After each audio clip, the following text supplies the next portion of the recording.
வணக்கம் ஃப்ரெண்ட்ஸ், நம்ம ஆயில்நாள் சிச்சர் யூடியூப் சேனலுக்கு உங்களை அன்போடு வரவேற்கிறேன். வாங்க அடுத்த கதையில் நடக்கிறத பார்க்கலாம். ஜேம்ஸ் பாண்ட் அவர் ரூம் கண்ணாடி முன்னே நின்றுட்டு இருந்தார்.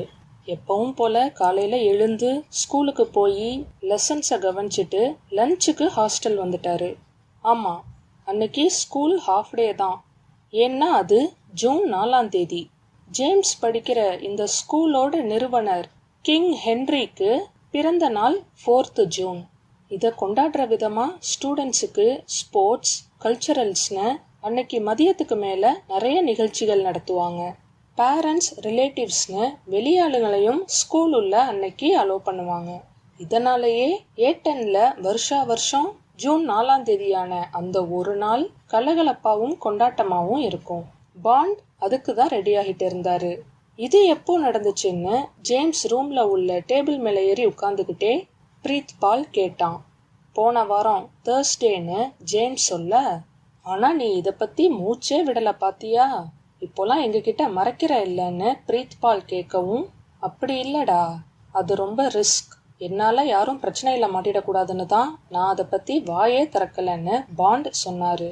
சரி, அந்த பையனுக்கு என்ன ஆச்சுன்னு பிரீத் பால் கேட்க, பாவண்டா கார்டன், பேட் லக், அவன் ரூம் வாசல்லையே மாஸ்டர் கிட்ட அன்னைக்கு மாட்டிக்கிட்டான்.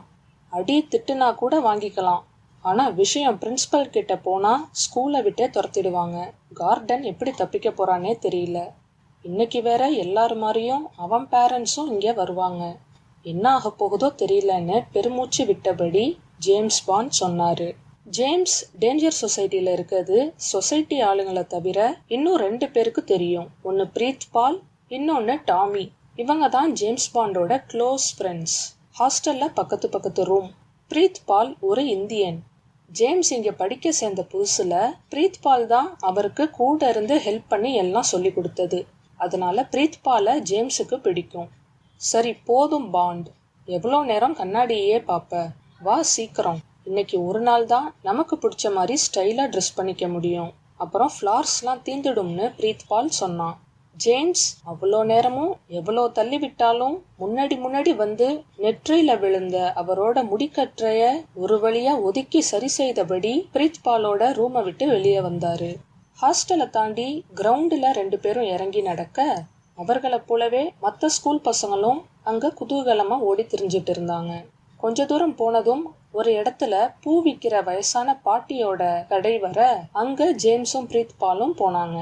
ஏற்கனவே பூ வாங்க போட்டி போட்டுக்கிட்டு இருந்த கும்பலுக்கு நடுவுல ஜேம்ஸ் புகுந்து காசு கொடுக்கற நேரத்துல யாரோ அவர் சட்ட காலரை பின்பக்கமா பிடிச்சி இழுக்க பாண்ட் திரும்பி பார்த்தாரு. கண்ணு 2ம் செவந்து முகம் ஃபுல்லா அழுததுனால வீங்கி போய் இருக்கவும் அது யாருன்னே அவருக்கு தெரியல. என்ன விடுன்னு கோவமா ஜேம்ஸ் அவர் கைய தள்ளிவிட, எனக்கு சாவி வேணும் பாண்டுன்னு அவன் சொன்னான். சாவியா? என்ன சாவின்னு ஜேம்ஸ் கடுப்படிக்க, உன் கார் நிக்கிற கேரேஜ் சாவி தான் வேணும்னு அவன் சொல்லவே பாண்ட் திடுக்கிட்டு போய் அவனை உத்து பார்த்தாரு. அப்போதான் அது மார்க் குட் எனஃப்னும் லாஸ்ட் டேஞ்சர் சொசைட்டி மீட்டிங்ல வரலன்னும் அவன் ஃபேமிலி மிஸ் ஆகிடுச்சுன்னும் ஒன்னா ஜேம்ஸ் பாண்டுக்கு ஞாபகம் வந்துச்சு. மார்க், நீ ஓகே தானேன்னு ஜேம்ஸ் கேட்க, எனக்கு சாவியை கொடுன்னு மார்க் கேட்டான். ஜேம்ஸ் மார்க்கை அங்கிருந்து ஓரமா கூட்டிட்டு போய், இல்ல வேணாம், இப்போ நீ இருக்க நிலைமையில கார் ஓட்ட வேணாம்னு சொன்னாரு. நீ சாவியை தரப்போறியா இல்லையான்னு மார்க் கோவமா கேட்க, இல்ல முடியாதுன்னு பாண்ட் அழுத்தமா சொன்னாரு.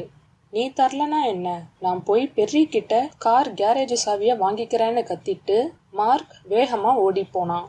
ஜேம்ஸ் அவன் போன திசையே பார்க்க, பாண்ட் என்ன சாவி, எந்த காருன்னு பிரீத் பால் அவன் வாங்கி வந்த பூவை தன்னோட ஷர்ட் பாக்கெட்ல சொருகிக்கிட்டே கேட்டான்.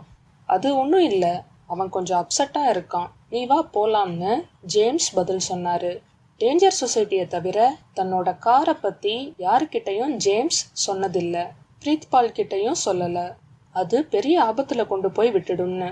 கேரேஜ் சாவி பாண்ட், பெர்ரி 2 பேர்கிட்ட தான் இருக்கு.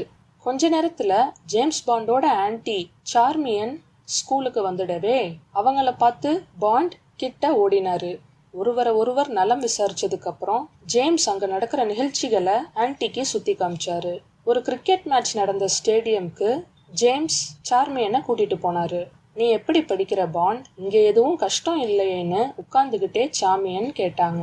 நான் நல்லா படிக்கிறேன் ஆன்ட்டி, ஆனால் லாட்டின் கிளாஸ் தான் போர் அடிக்கும். அப்போ தூங்கி விழாம இருக்கதே பெரிய விஷயம்னு ஜேம்ஸ் சொல்ல சார்மியன் சிரிச்சாங்க.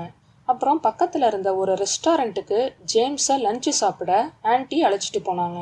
ஆன்ட்டி நம்ம கிட்ட ஏதோ முக்கியமா பேசதான் இங்க கூட்டிட்டு வந்திருக்காங்கன்னு புரிஞ்சுக்கிட்ட ஜேம்ஸ் அவங்க கிட்ட என்னன்னு கேட்க, சாரி ஜேம்ஸ், உன்னோட இந்த ஹாலிடேஸ்ல நான் ஃபுல்லா உன் கூட இருக்க முடியாது.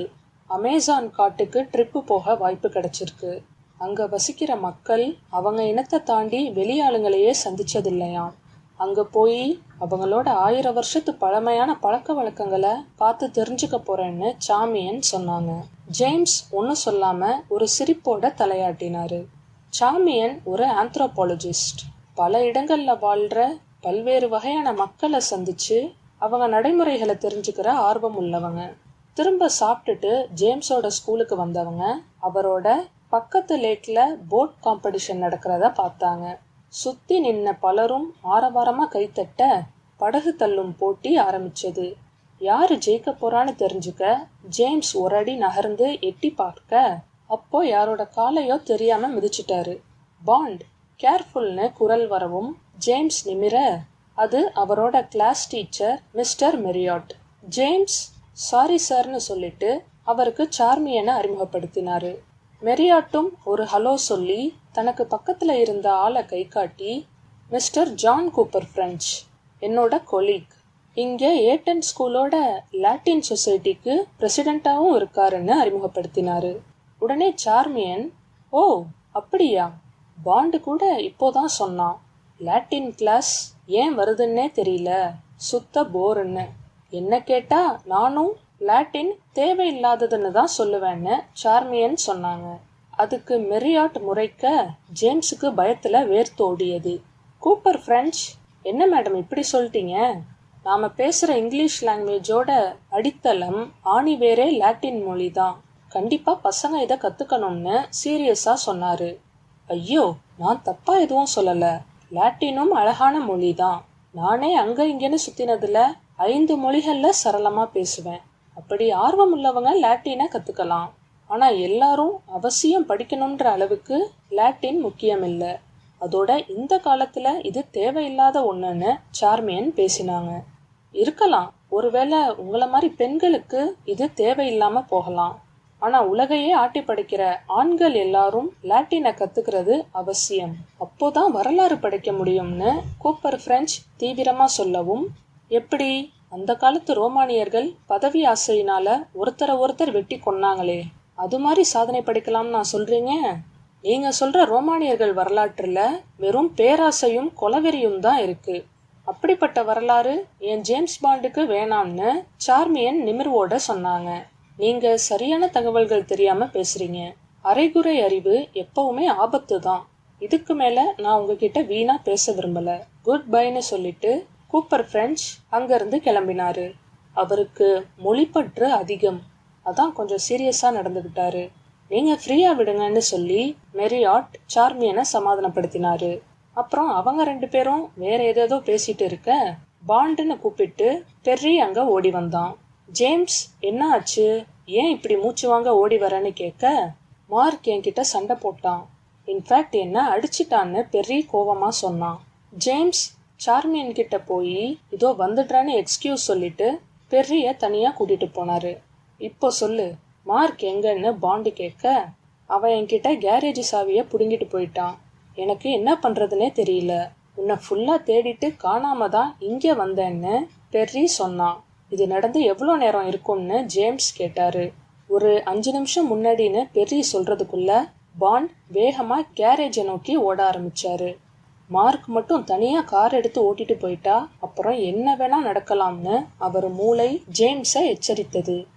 Thank you friends.